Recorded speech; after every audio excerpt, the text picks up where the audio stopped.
दो member same category के हैं तो आपके पास बहुत सारा सेफ स्पेस है to create for each other, to balance everything.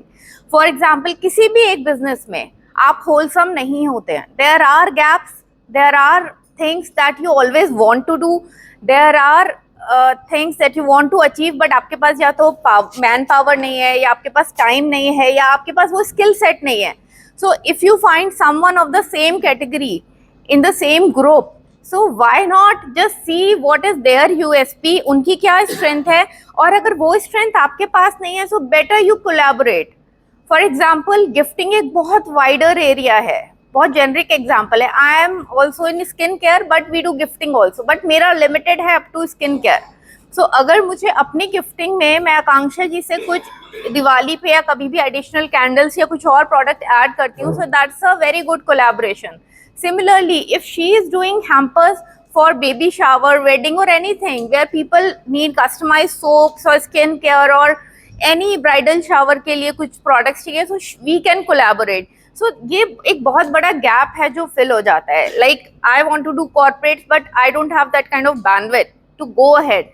So I am trying to collaborate with various people who do already do corporate gifting. तो ऐसे ही जैसे कमल जी हैं, he is a specialised person for AC repairs and installation and everything about it. But I think आपने मनीष जी से किया है collaborate. Manish ji दूसरी wing में है जो आरओ सर्विस के लिए. अब मैं ना कंफ्यूज हो जाती हूँ क्योंकि मैं हमेशा मेरे पास आरओ एसी होता है, कमल जी को मैसेज करती हूँ. लास्ट टाइम उन्होंने मुझे मनीष जी की तरफ डायरेक्ट किया था, तब तक ये कोलैबोरेशन नहीं हुआ था. तो इस बार मैंने इनको मैसेज किया, फिर मुझे याद है मनीष जी को करना है, मैंने दोनों को कर दिया. But eventually because they are already collaborated, कहीं कोई कॉन्फ्लिक्ट नहीं आया. आप किसी से भी काम कराओ, बट इन्होंने कोलैबोरेट करके अब सारी सर्विसेज, अब मैं आंख बंद करके एक ही जने को मैसेज करती हूँ and I get all the services. Because जो आपकी विंग में होता है आपको वो याद रहता है, दूसरी विंग वालों को आपको थोड़ा सा रिकलेक्ट करना पड़ता है. सो like this always you can collaborate. Formal collaboration, you can have your terms and condition. It build trust among the members. Actually अगर हम दोनों collaborate कर रहे हैं, या मैं और आकांक्षा हैं, कमल जी है और मनीष जी हैं, तो एक फैमिली की तरह there is more trust which is built. Neck to neck competition नहीं है कि ओ मेरा कस्टमर या दूसरा customer. If I am busy or one of you is busy in your services, आपके पास बैंडविड्थ ही नहीं है, why not pass on that reference. And जिसको वो रेफरेंस मिला है उसके लिए भी बहुत अच्छा है. Like he should be grateful and thankful, and future में if he gets an opportunity he can pass on another reference back. So like this we have to work. कभी कभी प्राइसिंग का इशू आता है. लाइक हमारे travel agents कुछ होते हैं बहुत प्रीमियम में डील करते हैं, कुछ ट्रैवल एजेंट्स हैं हमारे जो सिर्फ डोमेस्टिक में डील कर रहे हैं. So why don't they collaborate. Customer के लिए वो एक स्टॉप शॉप बन जाए, and behind the scenes may be 2 people are working. So you can always enhance your product services और आपका wider area of coverage हो जाता है उसमें. Sharing referrals, building a very strong network, right? So एक तो divided attention आपकी होती है when you just think of your business, when you compete all the time. और अगर आप collaborate करते हैं, you can extend your offerings.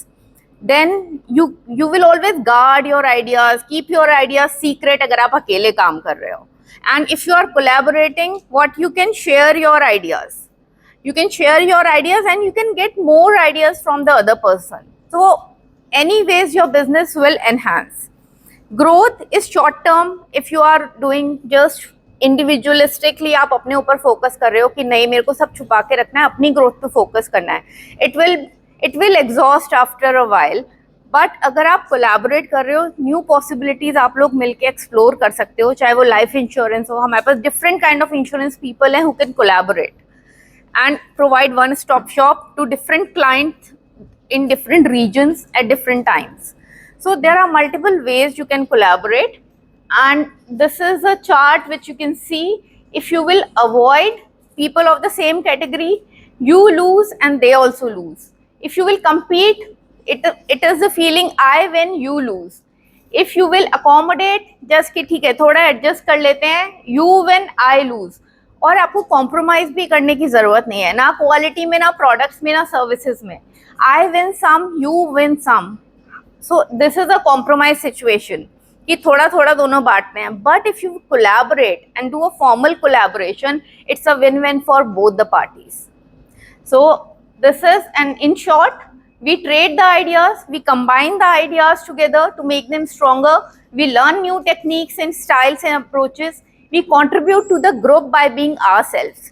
हमें कुछ hesitate करने की ज़रूरत नहीं है to share our ideas, products, services, and we become more dynamic. So this is a thumb rule that मिलकर चलेंगे तो आगे बढ़ेंगे, अकेले रहेंगे तो डेफिनेटली आप जहां हो वहीं रहोगे या थोड़ा ही आगे बढ़ेंगे. तो थैंक्स.